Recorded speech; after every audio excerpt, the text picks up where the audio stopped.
And he said he's not going to say anything, so it's up to me to get you to be quiet, apparently. He said that'll be a test of the behaviours required for successful NEC. Something or other. NEC, what is it? I don't know. Yeah, thanks, Glenn. I came here last year and I said to Glenn, speak if you want next year. Expecting him to say no. And he said, yeah, please do. So I put this little presentation together just for Glenn. And all you guys. So I work for a company, Sodak, and we specialise in behavioural science and using or applying behavioural science to businesses to improve performance, so human performance, so whatever that is. And it's applicable to anything that you want to use it for, or anything that has got humans involved, I should say. So not just business. And it's different from health and safety. It's different from behavioural safety. Although it still is applicable to behavioural safety. But behavioural safety, just very quickly on behavioural safety, because it's always good to put the record straight. Behavioural safety in the UK isn't very scientifically based, unfortunately, at the moment. There are a few companies that are using behavioural science with behavioural safety, but still not many, and not many of the big ones yet either. So we're definitely going to strive to get a more scientific approach to behavioural safety, but that's a different presentation, not this one. I'm just going to start my timer because Glenn said that I've got to get back on time, allegedly. That's not going to happen. And he's seen how many slides I've got. So my background is an engineer, and I used to work with Burst, as a lot of you did in the crowd as well. And then I went into health and safety, and then I met this chap who was using behavioural science in a company, Scottish Water Solutions. And he was using it for improving efficiencies and forecasting, actually. Nothing to do with health and safety. And so I got to know a bit more about behavioural science and really liked it. And behavioural science is, for it to be a science, it's completely measurable. So it's not about attitudes or beliefs, and behaviours actually are not attitudes and beliefs. And I'll explain a bit more about what a behaviour is later. But yeah, so everything was measurable, and that really appealed to me as an engineer. When you apply behavioural science to actually a culture, you can measure every single part of the culture because it's all about actual action. So I'll talk a bit about that as well. But this is a scientific take on NEC. So I've tried to do that within the sort of 35 minutes I've got. But this, I mean, I could talk here. Unfortunately, Glenn's getting worried. I could talk here all day about this stuff. So it depends on how many questions you ask as well, how long this goes on for. A bit of interaction. So I've got some questions, actually. You see this bar there disappearing. So it's 15 seconds long for that to disappear. So I'm going to ask you some questions in a minute, okay? And I want you to write the questions down. So grab a pen just now, because you'll need to refer back to the answers at the end of the presentation. Okay, so there's plenty of free pens I saw going about as well, and you've all got bits of paper. So I'll put the question up in a minute. You've got as long as the bar ticks to disappear to write the question down, okay? So bit of time pressure. So 3 questions. So everybody ready? Yep. Scrambling. Yeah. Okay. The first one is this. So a bat and ball cost, it's the American question, $1.10. The bat costs $1 more than the ball. How much does the ball cost? Quick. Okay, next one. If it takes 5 machines 5 minutes to make 5 widgets, how long would it take 100 machines to make 100 widgets?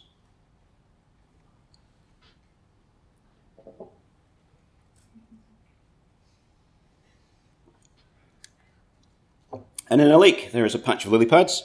Every day the patch doubles in size. If it takes 48 days for the patch to cover the entire lake, how long would it take for the patch to cover half of the lake?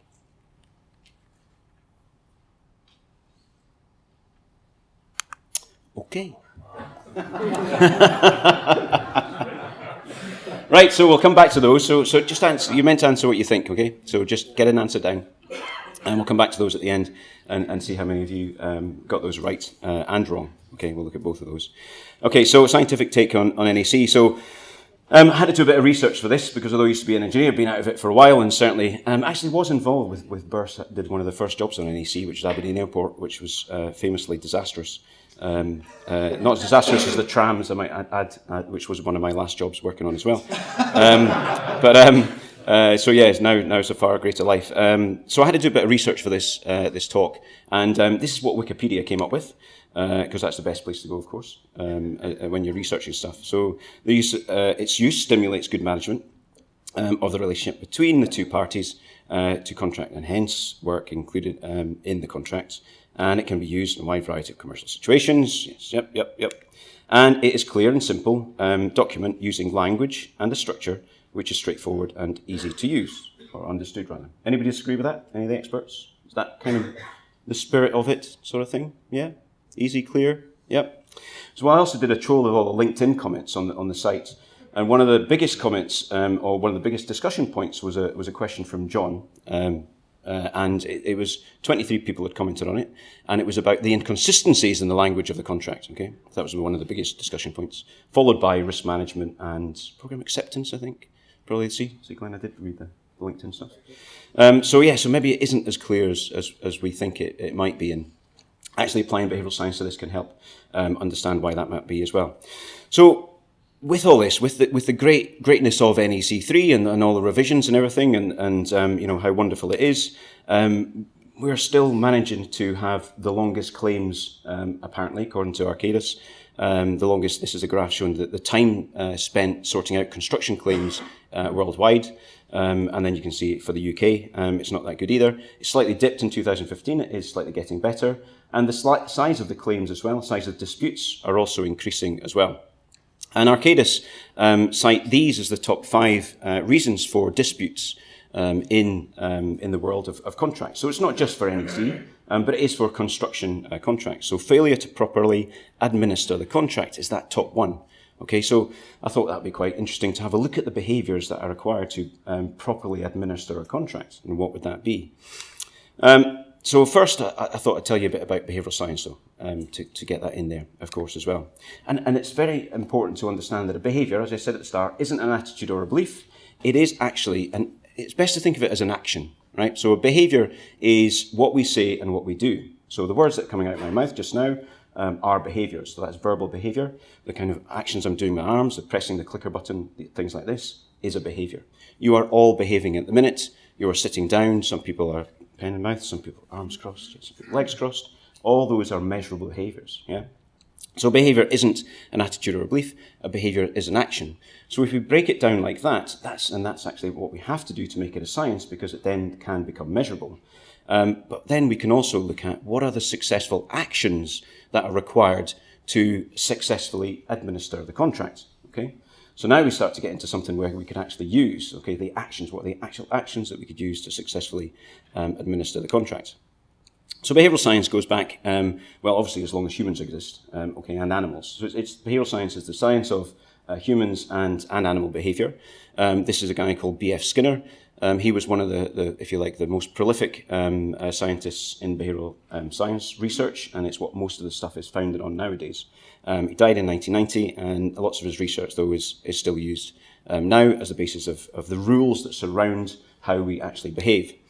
Now, neuroscience, it's a massively increasing field. Neuroscience actually confirms now what behavioural science said about the reasons why humans and animals behave, so they can actually look at not just what you're doing physically, but they can also wire up to a functioning MRI scanner and see which parts of the brain light up and do different things to you and all these kind of things, okay? But neuroscience, obviously, you can't see what's going on inside somebody's head, but you can see all the behaviours. So behavioural science has the advantage that even we can learn it and we can observe it. So we don't concern ourselves with what people are thinking, because there's no way of knowing what people are thinking. But what we do concern ourselves in behavioural science is what people do. So everything they do, everything they say, every action they take, you can measure those actions. And a project is built up of thousands upon thousands of actions that then deliver whatever that project is, whether it is the maintenance of the M25 or whether it's the delivery of HS2 to the required time and budget. It would be a set of specific actions or behaviours that are required to do that. Now, behavioural science also tells us that there's different ways of getting the best behaviour, if you like, out of people. So there's coercive and aversive, which is effective. You can definitely coerce behaviours. You can threaten people and get them to behave, but it's not very good in sustainable behaviours. What's better for getting sustainable behaviours is to provide a nurturing environment. So there's lots of research that says providing a nurturing environment is far more effective than a coercive, aversive environment. Okay. And we're also a product of the evolution of our consequences, if you like. So the things that we've experienced in the past and things that our ancestors experienced in the past led us to be here today. Okay, so we are a product of all our behaviours of our ancestors, and then the natural selection that then happened as a result of them doing the things that they did, they either lived or died. Yeah? And that has left us with some specific traits that are hardwired in there. And we're hardwired for this instant gratification and also relief. Okay, so we crave instant gratification. We go for this instant gratification day in, day out, every moment of the day, and we avoid relief. And these reactions actually served us very well in the past, because this is what allowed us to live, and what allowed us to succeed, and what allowed us to survive and then pass on our genes, and mean that we are here now. So we learned that we ran away from the saber-toothed type tiger. We learned that if we were in sociable crowds and kept together with small groups, it was safer. We learned that actually bitter and bland food was probably not very good for us. And we learned that sweet and tasty food was probably quite good for us. And that is now why we have this kind of innate craving for sweet food. So we learned fast, and we lived longer. And it was this selection through consequences that allowed us to be here and where we are today. Now, this is very important in understanding why things go wrong. So this instant gratification and wanting to run away from the pain actually causes us the problems we have today.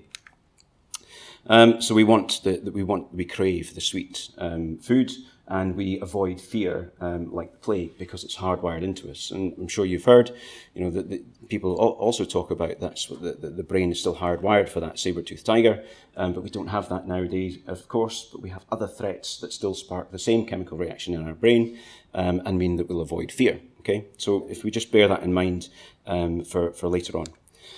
So our default and our nature is to respond in the moment and to get what we want and avoid what we don't want. Okay, so they're the basic kind of principles of what we all are trying to survive on every day, if you like. Get what we want and avoid what we don't want on a daily basis.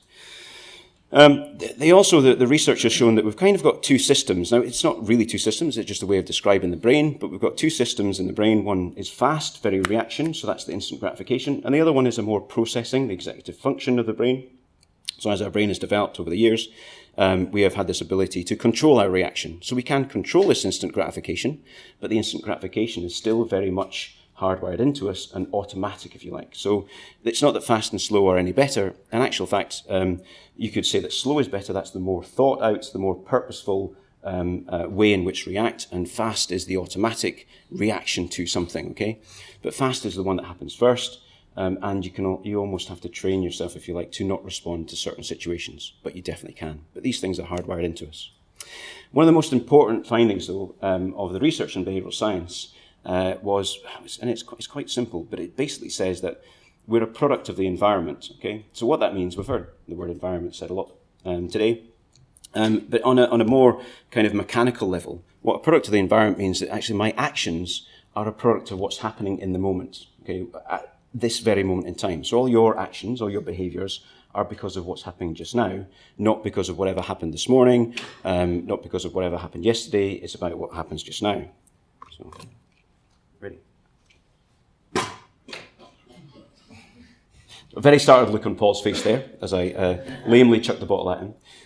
But his movements were a product of the environment. Okay, so his actions, his behaviours are a product of me throwing the bottle at him. And that's exactly what's happening day in, day out. When there's questions come up or whatever, you're asked a question. Some people might have that question in thought, but if nobody asked you, if you had a question, you wouldn't just jump up and say, I've got a question, okay? There's nothing stopping you doing that, but you won't do that. Well, now you're going to say, I'm going to ask a question. But then I'm still asked, I've still prompted that behaviour, okay? Another example is you're all facing this way, you're all sitting on the chairs. We didn't have to know what you were thinking. We arranged the environment such, or Glenn did, or whoever set the room up, that you sat on the chairs and knew that you sit in the chairs and you would face this way. There's nothing making you do that, forcing you to do that, but why would you do anything else? So the environment drives your behaviour, it drives those actions. This is one of the most fundamental parts of behavioural science, and one of the most important things as well to remember. And we forget this. We think that we can just tell people what to do. We think we can just send them to a morning briefing, send the worker to a morning briefing, tell them to work safely, tell them to do this about this risk assessment, method statement, etc. And that will somehow sink in, and then he will remember to do that later on. That's not how we operate. That's not what works. And it's exactly the same with the contract. A contract cannot drive behaviour. Okay? It can't, because it's not what drives behaviour anyway. What drives behaviour is behaviour and the environment around you. It's me asking you a question, it's you asking me a question, and so on and so forth. Yeah? What behaviour can do, though, is drive the contract. Okay? So that's a massive difference. The contract can't drive behaviour, but the behaviour can drive the contract. So what are the actions required to deliver a successful contract or project to the contract, contractually? Yeah? So the point I interface with the environment fundamentally determines my behaviour. So if you have the right prompts in the environment, you will get the right behaviours out of people. Yeah? But if you don't have those prompts when those prompts are needed, at the time they're needed, then you won't get the right behaviours out of people. Okay? You'll get something else, but it won't be the behaviours that you want. And if you just think that we have to just develop some indicators and some incentives and some KPIs and that'll drive behaviour, that doesn't work either. Behaviour happens at a local level at the time it actually happens. Okay? So that's something to bear in mind as well with the contract stuff. And this last bit here, before we look a bit more depth, our greatest adversary to rational thinking is actually believing in this thing called common sense. Okay, and we'll have a look at this. This is why you answered those questions before, and hopefully we've managed to trick you enough that you maybe start to believe that this kind of thing doesn't exist. But yeah, it clouds there. You know, why do they do that? I would never do that. Well, there's always a reason for every single behaviour that happens, and there was a reason why that person did what they did. And actually, you would have probably done the same if you were in their shoes. But you're not in their shoes, and so you think that you would have done something differently. So back to this thing, okay? Back to the failure to properly administer the contract. So successful administration of the contract is made more probable if it is possible for both parties to meet the requirements of the contract. Okay, so would you agree with that? Yep, sounds okay. So it's made more probable if both parties are able to fulfill the requirements of the contract. So both parties meeting the requirements of the contract is made more likely if these things are in place. Would you agree with that? Yep. So actually meeting the requirements of the contract is therefore a byproduct. Okay, so it's not an actual, you can't just say meet the requirements of the contract. I have to have the things in place to allow me to meet the requirements of the contract. And if I haven't got those things in place, because they've not been allowed for, then I will not be able to meet the requirements of the contract. But it works the opposite way around as well. So it's made less likely if these things are in place that you won't meet the requirements of the contract. That kind of makes sense too, yeah? But more and more these days, so profits are being squeezed, budgets are being slashed, and et cetera, as it says here. So what this is actually creating is a more coercive and aversive environment that doesn't actually then make a nurturing environment for successful administration of the contract, because those ingredients, if you like, aren't actually in place. And we know from behavioural science that when you've got this nurturing environment, you've got more likely for successful behaviour, the correct behaviours that you want. And when you've got an aversive environment, you've got more pressure on people. And then that's where this two kind of system thinking comes in. So when there's pressure, you get aversive, you get threats, you get automatic responses. We go back into what we're hardwired for, instant gratification and avoiding fear. Whereas if you've got a nurturing environment, which would be one where those main ingredients in the green that we saw before there are provided, you have more of this nurturing environment where the behaviours that you will get will be more in line with the things, the deliverables that are mentioned in the contract. Okay? So the contract plus the right ingredients would equal sticking to the rules. Okay? So it's actually not the rules that are the driver, it's having the right ingredients. So that you need to look at the behaviours, or we need to look at the behaviours that are that would give us the right amount of time, enough money, the right expertise, the correct solutions and information, and the effective execution. If we look at the behaviours that will give us those, then we will be more likely to meet the contract requirements. So that kind of makes common sense, doesn't it? Make sense, yeah. But the opposite is also true again, and this is when there's threats in the environment. So the contract is a threat. Okay, the contract is not nurturing, the NEC contract. It is full of rules, and rules are threats. And rules are aversive, but they don't have to be if they're an environment that is nurturing. So we can make those rules and we can make them, okay, well, if that's the principle in what we're trying to achieve, well, let's create an environment that supports the principle. okay, which is different from just saying and in trust and collaboration. Okay, it's actually looking at it the other way around and changing the perspective and making the environment the one that actually drives the behaviours. Then contract administration would be met, as a byproduct of those things. And these things are subjective and opinion-based. Okay, that's the other problem with the contract. They're open to interpretation, which is why then there is disputes and why there's adjudications and mediation to try and get to an understanding of what the shared opinion of these things are. Now, behavioural science also says that when we have an opinion and we form an opinion, we actually like to stick with that opinion, and we look for any confirmation that our opinion is right. Okay, and we will actually surround ourselves with people that have the same opinion as us. And Glenn actually joked about, putting up the cards for the referendum.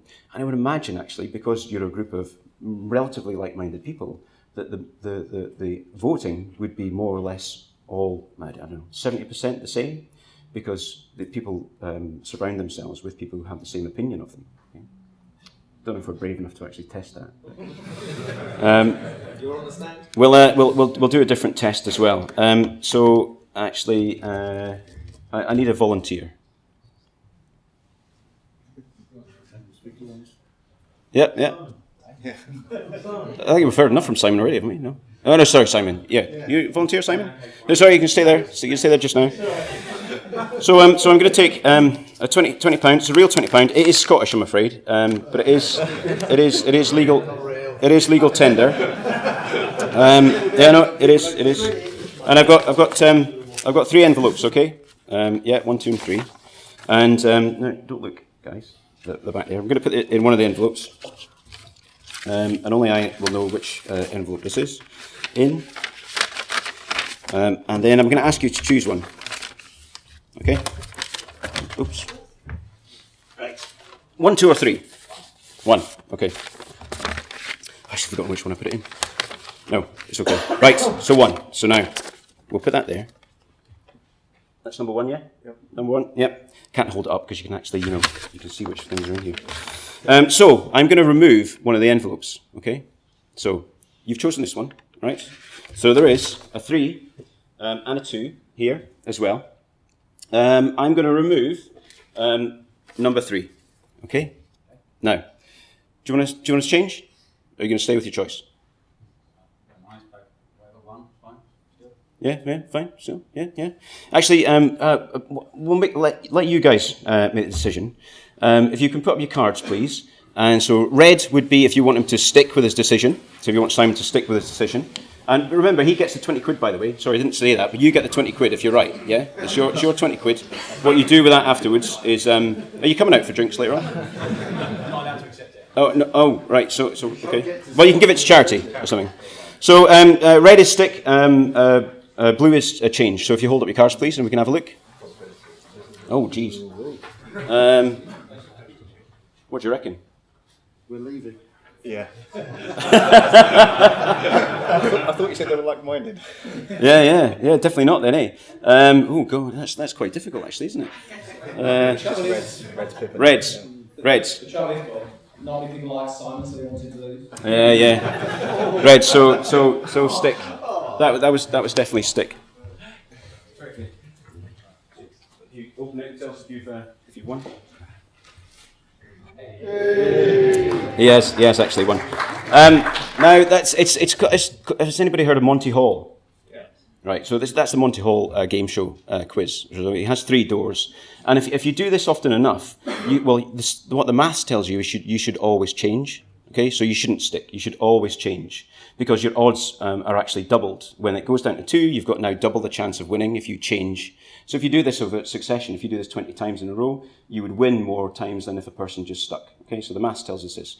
But this goes in the face of common sense, okay, because actually we like to stick with our choice. Okay, so we've made a choice, we've made an opinion, and we like to stick. So again, this is relevant. Okay, this is relevant, guys. This is relevant because when we have an opinion about why there's a dispute in the contract or why there's a difference in our understanding, we will stick to that opinion on pain of death. Okay, even if there's new evidence showing us that actually it's not right. Some of you still believing actually that it was the right thing to do was to change. Sorry, the right thing to do was to stick, and it wasn't, I assure you. And some of you will wonder about the answers to these puzzles as well when I show you those and not believe that they're true either. But yes, the opinion, we go through this thing. So once we have made a choice, developed an opinion view, we tend to stick to it. And it's actually called the endowment effect. And it's linked to loss averse. So we're very, very stubborn as humans as well. Now, the point of telling you this is that when you get to these situations, remember that all these biases are in place, that actually you might just not be right.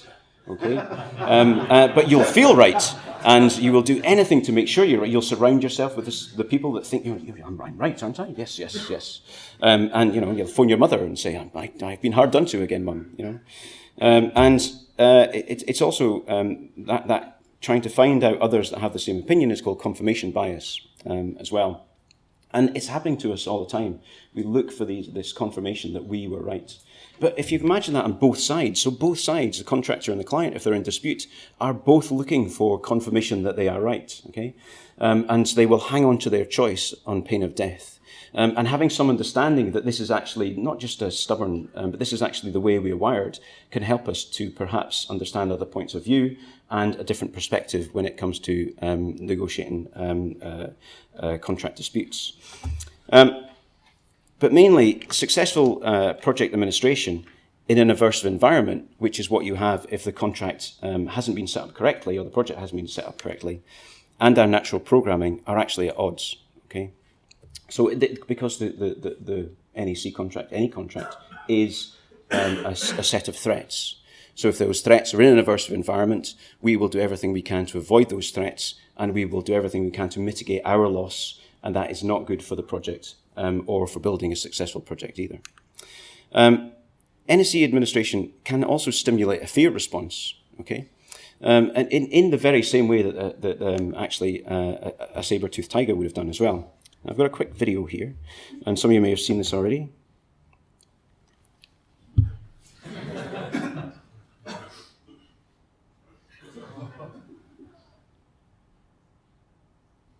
This one's a bit slower.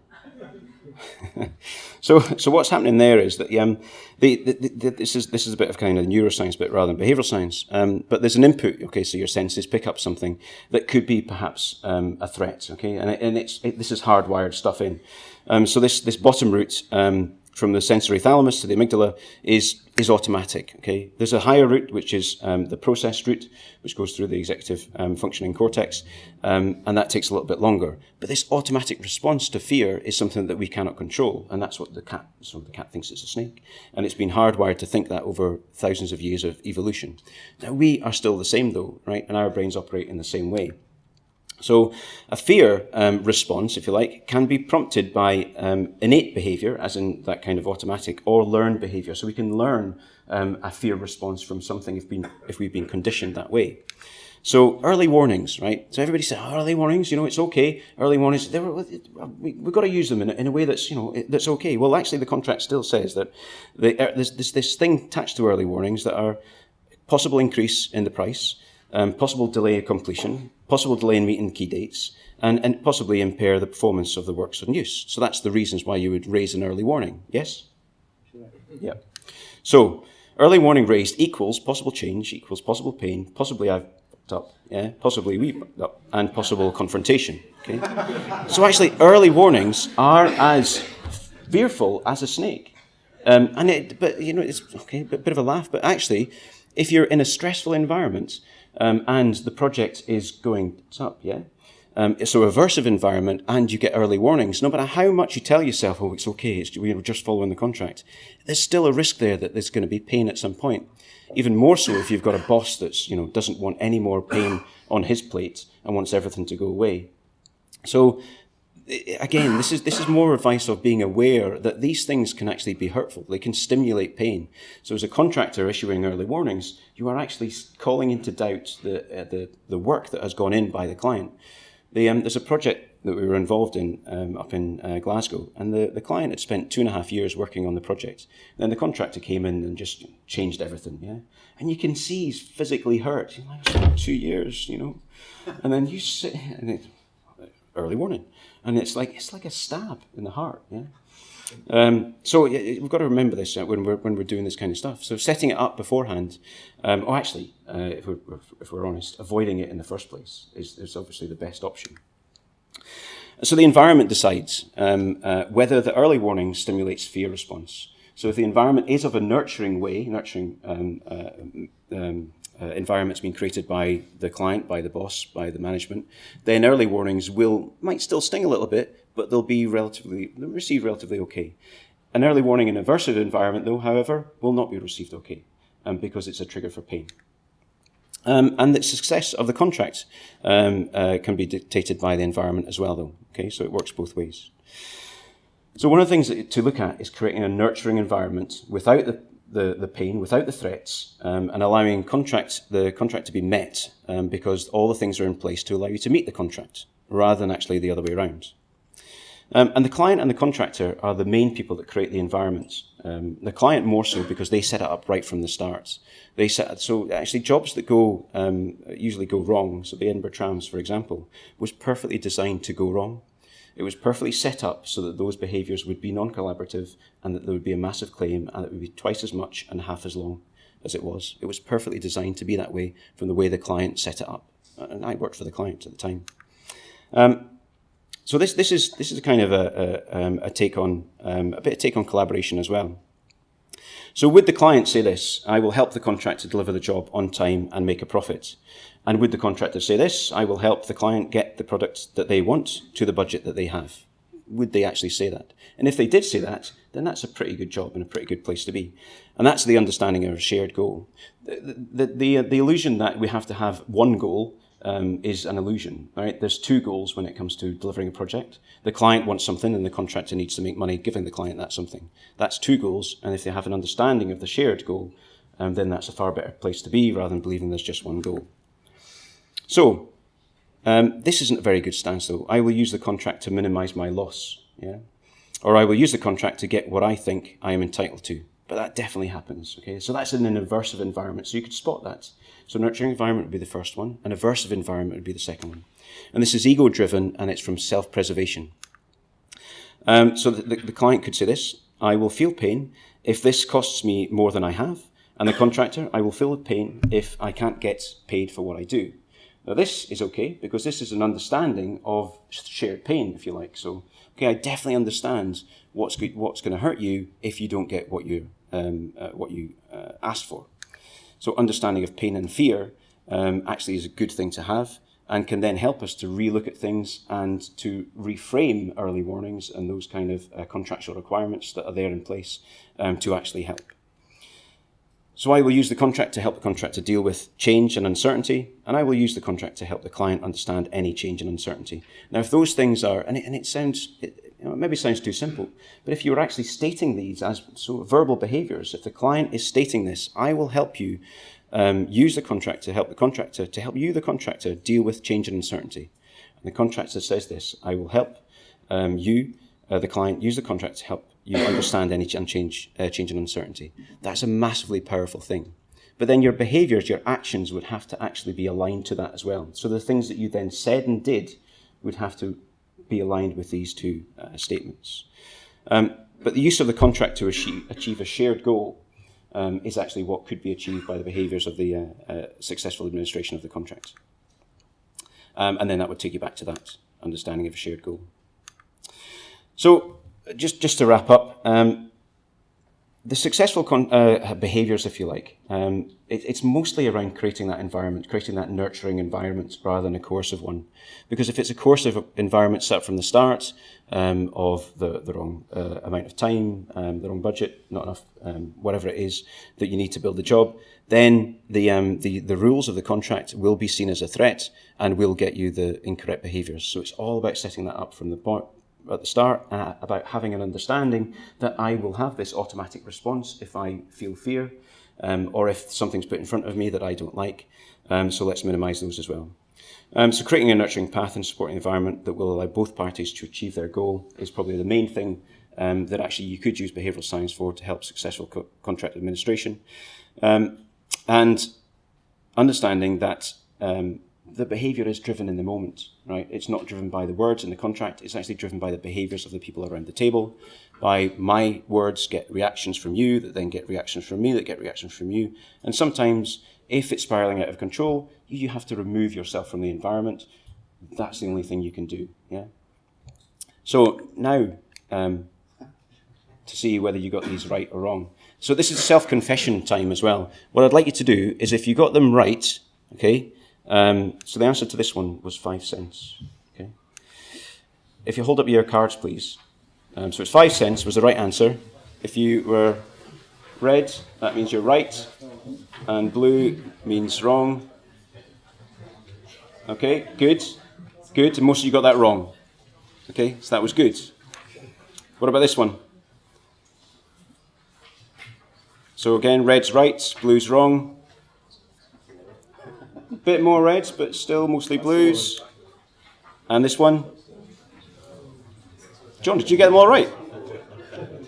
I did, but I've seen these questions before. So. All right. I was cheating. The main point of this, of that little exercise there, was to show that when you are under pressure in an aversive environment, you'll jump to conclusions. Our brains don't like to research the facts. They don't like to go into actually a non-biased opinion. Your responses, these questions are designed to get a quick prompt, a biased answer. And if you attach that time pressure to it as well, you get what we got here. And that's exactly the same as what happens in contract administration, is we don't actually search for the right answers or the facts. We go with our gut feeling, and we just react actually in an aversive environment. That's the most dangerous thing about an aversive environment. It then sparks the reactionary behaviour, not the thought-out, purposeful behaviour that can then get you out of that situation. So our greatest adversary to rational thinking is definitely common sense. Thank you very much.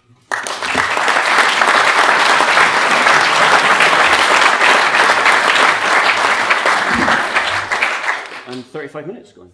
Very impressive. Any questions for Bob? We will take some questions. I must admit, I got presentations through, so I saw the questions, and I think I was 20 minutes on the back door question, and even when I had the answer, I still couldn't see where it was. Any other questions, though, other than why I think it's 5 cents? Any questions or thoughts even on Dave?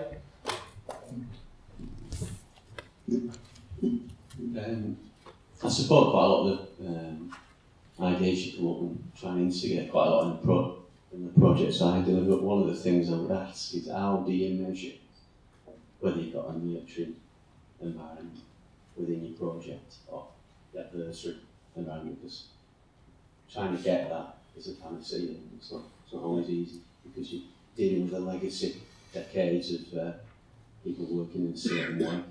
Yeah. So the signs that you would have a nurturing environment, well, the easiest one is, are people happy to be there? Do they feel as though they have to be there, that they're under threat to be there? Are they just doing the bare minimum? So this would be an aversive environment, the opposite. Are they doing the bare minimum just to get through the day? Whereas the nurturing environment would be going the extra mile kind of behaviours that would be So for a really easy example is that the phone rings in the office and they finish at 5:30 and it's ringing and they just walk out. So that would be aversive. The phone rings in the office, it's 5:30, they actually walk back in and answer it and spend a lot of time with the customer or whoever's on the end of the phone. The nurturing environment, you can create pockets of nurturing environment. So nurture, the problem with nurture in construction is it sounds like, it sounds soft, yeah, and we're construction guys and we don't like that.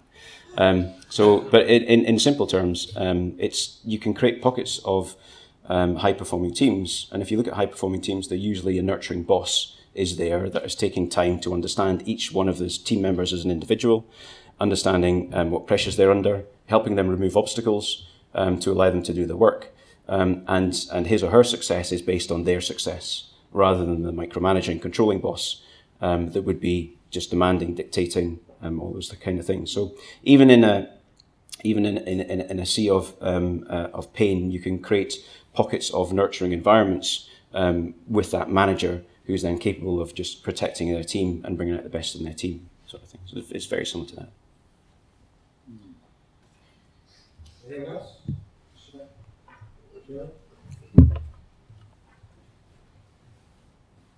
Do you think even kind of the the language in answering your last question, one thing I'm kind of reflecting on that would go some way to what you talk about is actually gender equality within the industry, because we are a very male-dominated, testosterone-driven kind of industry, and that does tend to push you down the adversarial route, just because of your hardwired caveman type approach.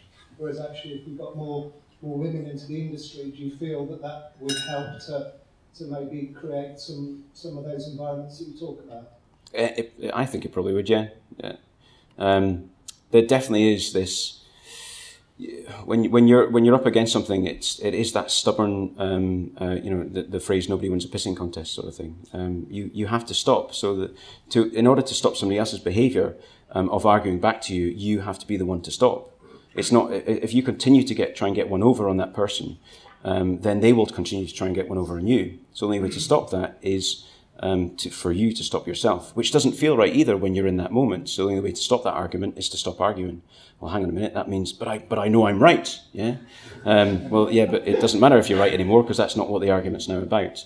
So you can see this with the big fights, with any big court battle or any contractor dispute or any even kind of marital kind of sparring that goes on, is that the successful, if you like, stopping of that is the one that backs off.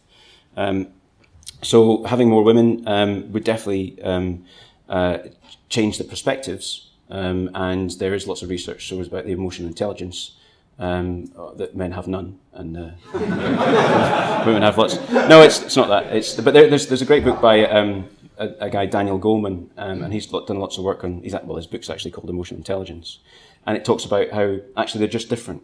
So that it's a definitely different perspective that men and women have. And it's not about trying to be and understand the other side. It's actually meeting, therefore, in the middle, but understanding the different perspectives that both have. So just by the fact it would have more than just that biased male perspective would be good. Yeah. One more. Tim Campbell from UCL. One of the things I'm more familiar with is term service contracts, and then they have a service manager, and they must operate between the contractor and the employer. And it's picking up things on that sort of behaviour things that it's almost independent of both sides and trying to make sure there's fairness between them. I don't see the equivalent ECC or others. I'm more familiar with TSC. Just wondering if that's something that could be shared more widely and the use of TSCs can be explored in more depth. In principle, TSC's got a service manager, ECC's got a project manager, as most of you will know, so that's still the same. But I don't think, we all know that person is normally employed by the employer. That person is contract law required to behave impartially, but that's a difficult thing in the real world when there's big money being talked about in the compensation event. And that's when all the issues that you talk about keep coming up. So I don't think it's a particular issue with TSC. What I would love us to have is to ask the question, how do we measure? And out there's a whole lot of people doing partner agreements, and they are trying to have sort of questionnaires to measure how it feels to be working on this NEC contract, for example. And there must be, surely we should be able to come up with something which is simple and easy to apply, that we could do exactly that. How is it for you on a particular job, and get comparisons between projects? Is that not possible? Yeah, and there was lots of talk about the supply chain and making it less tiered approach and all the language around that as well. And going back to the slide I had about the client helping the contractor to make a profit. Contracts like that make it easier and more recognise that the contractor has to make a profit, and it's more of a partnership approach. Can definitely work. And I think there was an interesting stat as well from the Arcadis thing. I think it said 1 in 4 of the disputes were joint ventures, and joint ventures have a higher rate of dispute. And yet that seems to be the way that it's going more and more. But then that's the disjointed misadventure. Disjointed misadventure, yeah. But it's then you've got even more shared goals to have to contend with, rather than just two, if you like, the client and contractor. But so HS2, are you committed to allowing your contractors and supply chain to make a profit? Are you going to help them make a profit? And that would be a totally different way of looking at it, I think. From an NEC perspective, if your client doesn't say that, they shouldn't go anywhere near option C. Simple. It should be a tick box question. If not, because there's loads of clients around there using NEC, which is a target contract, because it's trendy. Not because it's a good idea or because they believe in it. And that's what we've got to stop. So. Okay. Well, I'm sure we could all go on talking about this in some degree. I think we will do, because we've got a session this afternoon. John and John's breakout group is about building a high-performing team. And I'm sure the thread of that will come up in that session. And again, as a group, I find these sessions quite frustrating because I'm sure we've all got questions we could ask and have another hour debate about each of our speakers today. So we're trying to get through. We're trying to thought-provoke. But that's what we've got a group for. We can have group discussions and spin off. A couple of you came up to me at the break and said, we had some great ideas to Connect Plus, but John overran slightly. So we didn't have time to share those. So I said, well, great, use the group, and tomorrow post on, this was our ideas for the group, what does anyone else think of it? Yeah. So that's the community we've got here. So thank you very much, Bob, great talk, and we'll pass over to you.